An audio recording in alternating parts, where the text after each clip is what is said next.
Stocks rallying again today, adding to huge post-election gains. The Dow crossing 44,000 for the first time, and the S&P 500 crossing above the 6,000 mark. Investors bracing for a big week of economic data next week, including the October CPI print on Wednesday. Joining me now to discuss what it could mean for the Fed's December meeting and beyond is Frederic Mishkin. He is a former Federal Reserve Board governor and a CNBC contributor. And Rick, it's great to have you here. I mean, you know, yesterday's Fed decision and Chair Powell's press conference really conveyed a sense of comfort by the central bank in terms of where they seem to be situated in the way of policy, not wanting to really stoke too much drama or suspense about the next move. Does that fit for you? Does that make sense given the conditions? Yes, it does. The inflation numbers have been looking good, and actually the economy has been very strong. But that's good news. As long as inflation numbers are good and coming down on this glide path down to 2%, which seems to be what's happening, having a strong economy is just a terrific thing. I mean, the Fed should never be seen as being hostile to an economy that's doing well. It only wants to limit the economy when it's growing so fast that, in fact, inflation is heating up. And that doesn't seem to be happening. So far, so good. This is looking, nobody would have expected it to be as good as it is now, that the Fed really looks like it's getting its soft landing that it wants. Its big issues are going to be coming down the road, by the way.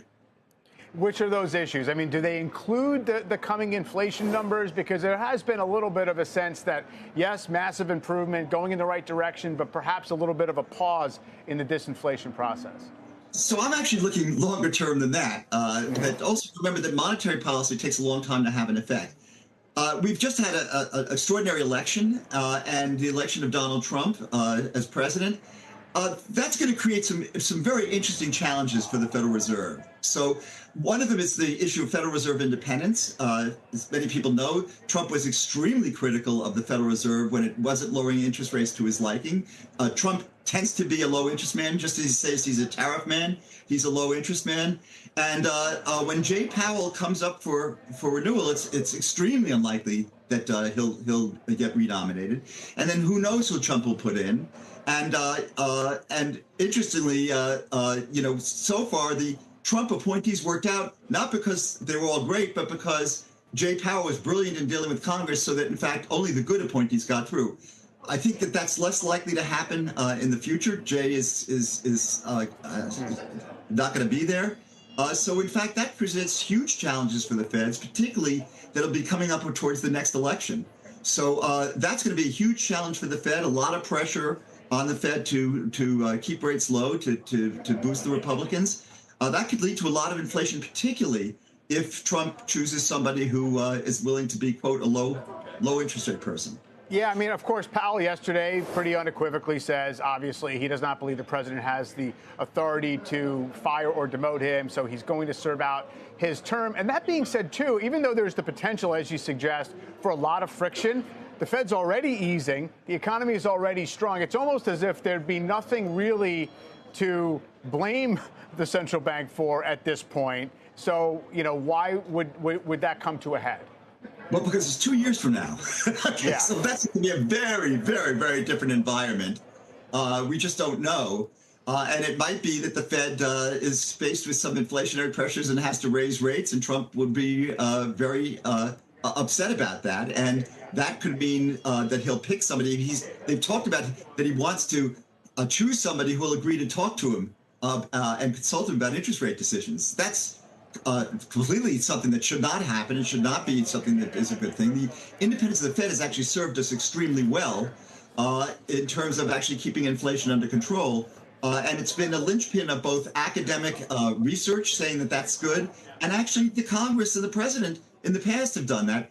Trump has been an exception in recent years, and it could get even more difficult given that this time around, I think he's not going to make the mistake of appointing somebody like Jay Powell. Instead, he'll want somebody who he can pressure much more easily. What would you look for in the way of market behavior to suggest that there was anxiety building about the implications of a Fed that was less independent? Well, you even see a little bit of it now. The long bond rate is up. So, the bond vigilantes watch this very, very carefully. And by the way, it's not just this issue of Fed independence, it's also the tariffs. So, again, there's two things that Trump has said about macroeconomics. One, he's a low interest man, and second, he's a tariff man.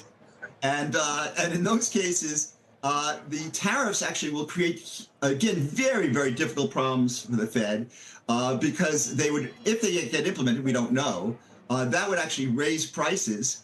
And in fact, it's like what we call a supply shock, a negative supply shock, something that raises prices, which creates more inflation. And then the question is, what should the Fed do about it? So I don't see a problem for the next couple of years right now, but boy, 2 years from now, it's going to be a very, very difficult environment for the Fed. And we just don't know how it's going to play out. Again, we really don't know how this presidency is going to play out either. But particularly, I think that there will be super big challenges for the Federal Reserve at that time. And, you know, who the president is does matter on that, particularly on some of the policies.